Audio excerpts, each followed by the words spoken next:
Saint Raphael, Archangel, Jalom. Raphael is interpreted, medicine of God. Note that Raphael heals us by bestowing 3 benefits to cure us of evil. Raphael the physician heals the illness of our souls by leading us to the bitterness of contrition.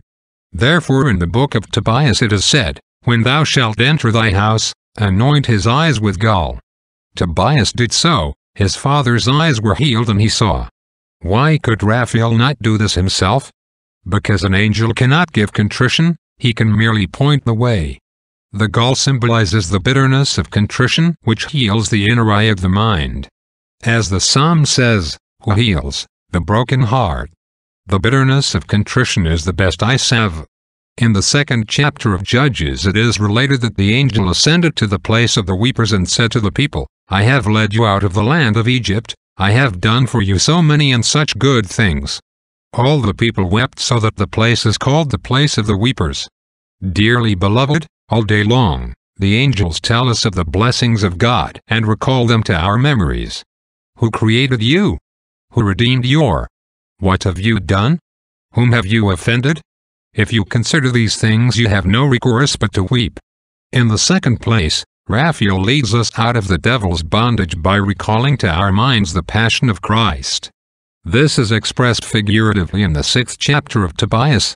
Raphael says, "If thou wilt place a little piece of its heart upon the coals, the smoke thereof driveth away all kinds of devils." In the 8th chapter we read that Tobias did place the little piece of its heart upon the coals and that Raphael bound the devil in the desert of Upper Egypt. What does this mean? Could not Raphael have bound the devil if the heart had not been placed upon the coals? Did the heart of a fish give such great power to an angel? Not at all. The heart of the fish in itself could do nothing, its significance lies in it as a mystical figure.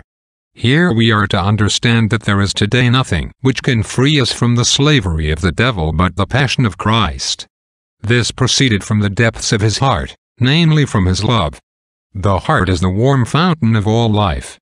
If therefore you place upon the coals, that is upon your kindled memory, the heart of Christ, that is the passion he underwent which sprang from the root of charity and font of all warm affection, the devil will be bound instantly.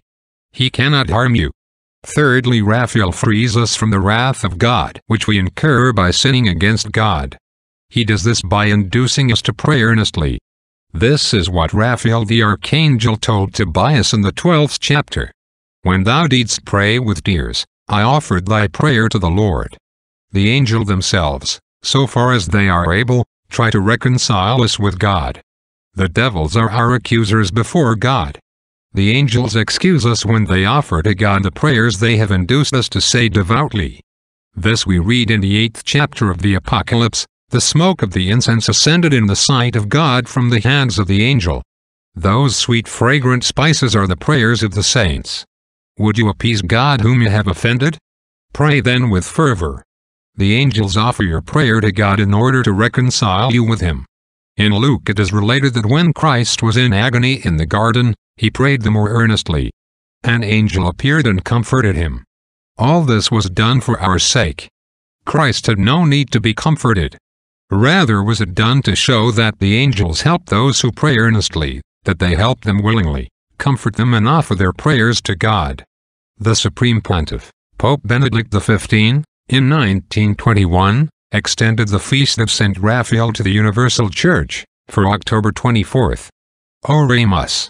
O God, who gave blessed Raphael the Archangel to Tobias as his traveling companion, grant to us thy servants that we also may be guarded by his care and receive the protection of his assistance. Per Dominum nostrum Iesum Christum. Amen.